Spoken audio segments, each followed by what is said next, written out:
Are you a little bit less worried about inflation right now, given oil prices have settled? I'm not sure that one would say that oil prices have settled, but we are comfortable with the inflation trajectory. I think the central banks have done a very good job taming the great inflation of 2022. What we didn't figure in our analysis was that there could be a shock, and that shock would actually come from policy in the form of tariffs. But there was also a shock that comes as a result of the geopolitics.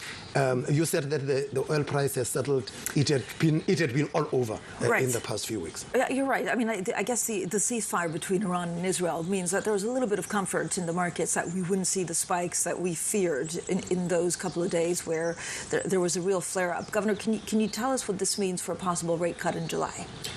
I think that what you should worry about is what the inflation trajectory looks like. Then you will know where rates are going. I'm just one member of that committee. I do not know the views that everybody will be holding in the committee. You go into the committee with a view, and then you must be willing to be persuaded, because the other committee members would have different views. We have a fairly robust debates.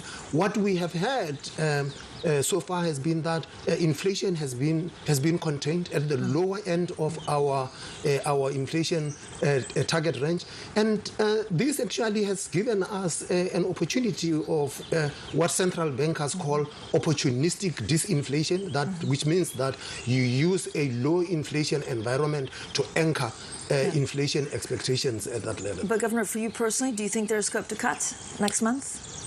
This month? Oh no, come on, Francine. Of course, you know what the answer is. If you wait until the end of the meeting this month, you will know which way the rates are going. Okay, I'm not very good at waiting, nor is the market, but we'll do that. Governor, look, the South African Reserve Bank has also made a pretty forceful argument for adopting lower inflation targets, which has been undergoing a review. Is now the right time? Well, this work has been done, Francine. When the framework was introduced, there was always an understanding that we are going to lower the target. We did lower the target, but there was a shock, and we made a big policy mistake by reverting to the old inflation target instead of explaining that we experienced a shock and that we will come back within the target. In 2020, the National Treasury launched a macro review, and part of that macro review included a revision of the monetary policy and the inflation target. And one of the recommendations was that the inflation target should be lowered to 3%. Since then, further work had been done between the Treasury and the South African Reserve Bank. Our teams had been working very hard. They are fine-tuning the final details, and they then make recommendation to the minister and the governor. What is in no doubt is that our inflation target range is wide, it is too high, it is out of line with our peers, and we could only, if there is a revision, the revision can only be lower. So, Governor, when are you expecting actually for that to be finalized and presented to the finance minister? Well, the work is being done by the team. It should be very soon that is finalized. I think that it is important. We have impressed on the team. There is an opportunity right now of using, as I had said, opportunistic disinflation, and that the sooner we finalize that, the better. But, Governor, why absolutely make sure that you have the support of the finance minister? I mean, if you say that you're aiming for a lower target, that would also do the job. Yes, it will do the job, but these things always work because you have mobilized the whole of government and society around the target. And this particular minister is a big advocate of central bank independence, is a big advocate of prudent macroeconomic management, and it's very important that he is on board and helps us articulate that and bring society on board with respect to lower inflation. So it's more powerful. It's more powerful. Governor, when do you expect to be away from restrictive monetary policy, given everything that's going on? Well, in May, we presented, as part of our statement, we presented a scenario.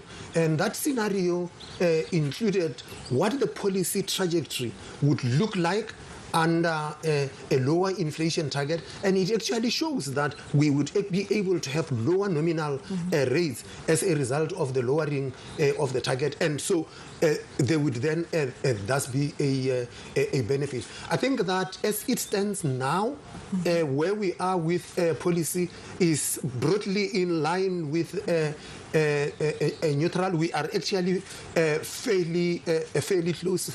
I think that many analysts will say to you that if we reach a nominal rate of 7%, we are in neutral territory. So we are restrictive, but so are many other central banks around the world. And it just reflects the fact that we have got so much uncertainty about the trajectory of inflation given the volatility that we had seen. So do you also think of scenarios? It was interesting to hear the ECB actually in their strategic review giving, there are so many more risks that communication has to encompass, of course, all of that uncertainty going forward.